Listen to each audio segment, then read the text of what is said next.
এয়া ৰাতিপুৱা এয়া ইউগাণ্ডাৰ ৰাজধানী কাম্পালাৰ ওচৰতে আছে এণ্টেবি এয়াৰপৰ্টটো।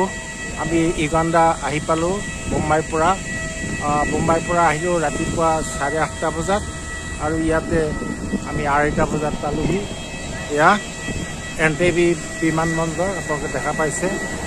আমি এয়াৰ ইউগাণ্ডাৰ বিমানত আহিলোঁ। এণ্টেবি বিমানবন্দৰটো বহুত পৃথিৱীৰ বিভিন্ন দেশৰ মানুহ আহে, বিশেষকৈ বন্য জীৱ জন্তু গৰিলা আৰু চিম্পাঞ্জী যিটো পাহাৰত থাকে সেইবিলাক সিহঁতৰ প্ৰাকৃতিক পৰিৱেশত চাবলৈ ইয়াৰ পৰা বহু পৃথিৱীৰ মানুহ আহে। আপোনালোকে দেখা পাইছে এইটো ভিক্টৰিয়া লেক, বিখ্যাত ভিক্টৰিয়া লেকটো ওচৰতে আছে, সন্মুখত মই দেখাইছোঁ। গতিকে এইখন ইউগাণ্ডান এয়াৰলাইন্স ভাল, বিমানখন ভাল লাগিল, খোৱাটো ভাল দিছে। আমাৰ পৰিৱেশটো খুব সুন্দৰ। এয়াৰপৰ্টটো আপোনালোকে চাইছে, প্ৰাকৃতিক পৰিৱেশ। এইটো হৈছে এণ্টেবি বিমানবন্দৰ। এইখিনিতে এটা কথা আপোনালোকক ক'ব লাগিব, 1976 চনত আপোনাৰ পেলেষ্টাইন সমৰ্থকবিলাকে, উগ্ৰপন্থীবিলাকে ইজৰাইলৰ এখন বহুত মানুহক বন্দী কৰি এখন হাইজাক কৰিছিল বিমান। সেই বিমানখন ইয়াত এণ্টেবিতে ৰখাইছিল, কিন্তু ইজৰাইলৰ কমাণ্ডোবিলাকে আহি পিছত গোটেই বিমানবন্দৰটো দখল কৰি বন্দীবিলাকক মুক্ত কৰি লৈ গৈছিল।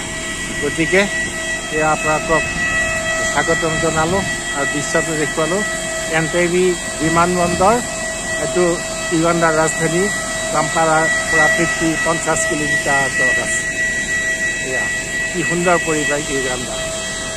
গতিকে আমি এতিয়া ইয়াৰ পৰা কাম্পালালৈ যাম কণ্টেক্ট পিছতে। বিমানবন্দৰটো বৰ ডাঙৰ নহয়, সৰু, কিন্তু যথেষ্ট ভাল লাগিছে, ভাল লাগে, পৰিৱেশটো ভাল।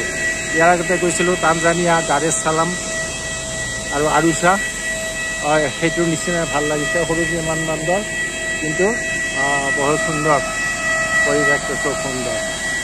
আকৌ আপোনালোকক লগ পাম কণ্টেক্ট পিছতে।